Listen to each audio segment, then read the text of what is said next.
সরস্বতী পুজো সারা দিনটা বাড়িতে কান্নাকাটি করে সন্ধ্যার সময় আমি আর মা দুজনে মিলে বেরিয়ে পড়লাম। হ্যালো বন্ধুরা, welcome back to my channel Labani small blog world.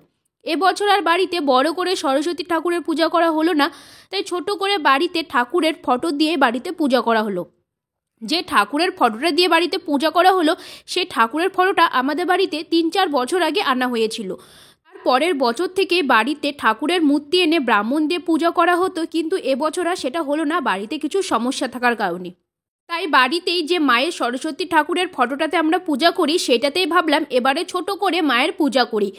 তো এখানে দেখতেই পাচ্ছ সরস্বতী মায়ের পাশে আমি দুটো খাতা রেখেছি, কারণ এখন যেহেতু আমি আর ভাই দুজনেই পড়াশোনা করি না, তো আর এই দুটো খাতা হলো আমার সেলাইয়ের প্র্যাকটিক্যাল খাতা। তো যাই হোক, এখন অনেকেই বলবে তোমরা যেহেতু পড়াশোনা করো না, তাহলে তোমরা সরস্বতী পূজা করবেই বা কেন। আসলে আমাদের বাড়িতে যেহেতু আমি আর মা দুজনে ছোট ছোট বাচ্চাদেরকে পড়াই, তাই প্রতি বছর আমাদের বাড়িতে ছোট করে সরস্বতী পুজোর আয়োজন করা হয়, কিন্তু এবছর আর হলো না। তার উপর এবছরে সরস্বতী পুজোর দিন সারাদিন কান্নাকাটি করেছি।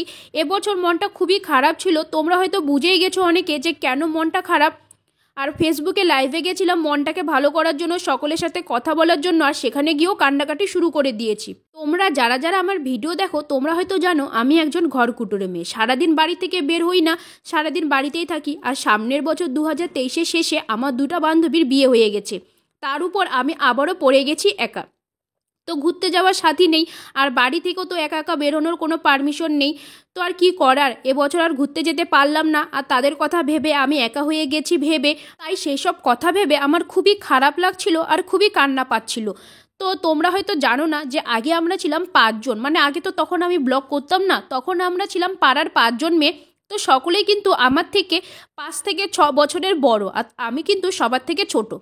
তারপরেও কিন্তু আমি তাদের সাথে সবসময় ঘুরতে যেতাম। আসলে ছোট থেকে তাদের সাথে আমি ঘুরতাম, যেখানেই যেতাম না কেন তাদের সাথেই যেতাম। আর আমার বাড়ির লোক তাদের সাথেই আমাকে মন খুলে আমাকে ঘুরতে যেতে দিত, কারণ জানে গেছো তো তাদের সাথেই। কিন্তু এখন তারা যেহেতু আমার থেকে অনেকটাই বড়, একে একে তাদের বিয়ে হয়ে গেছে, আর এখন আমি যেহেতু একা হয়ে গেছি, আমাকে বাড়ি থেকে ঠিকঠাক তেমন ঘুরতে যাওয়ার পারমিশন দেয় না। তাই এই পূজা পার্বণের দিনও বাড়িতে একা একা বসে থাকার জন্য মনটা খুবই খারাপ লাগছিল, আর সারাদিন ধরে খুবই কান্নাকাটি করছিলাম।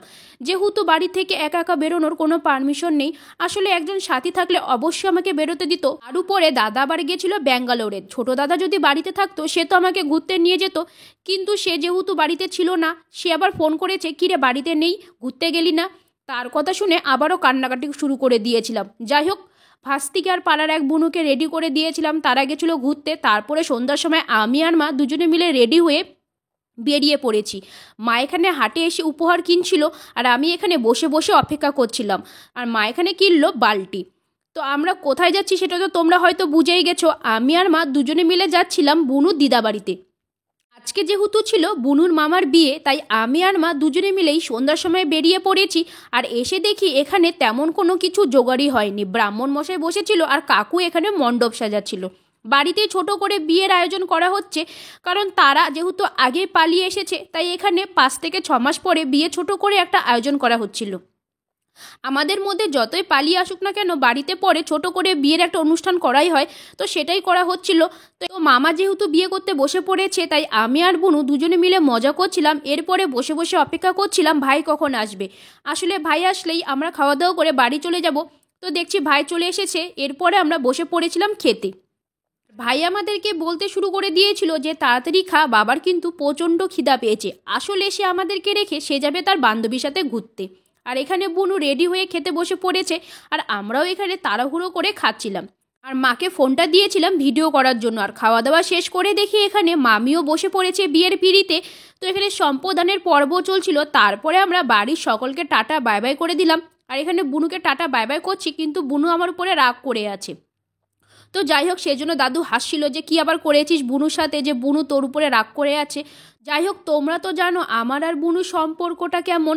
আমার আর বুনুর তো জানোই যে 5 মিনিট পর পর ঝগড়া লাগে, আর 5 মিনিট পরেই আমরা আবার ঠিক হয়ে যাই। তো এখানে আমি আর মা ভাই 3 জনে মিলে বেরিয়ে পড়েছি। তো আজকের ভিডিওটি এতটুকুই। তোমাদের যদি ভিডিওটি ভালো লেগে থাকে তো অবশ্যই ভিডিওটিতে একটা লাইক, কমেন্ট অ্যান্ড শেয়ার করে দিয়ে আমার পাশে থেকো।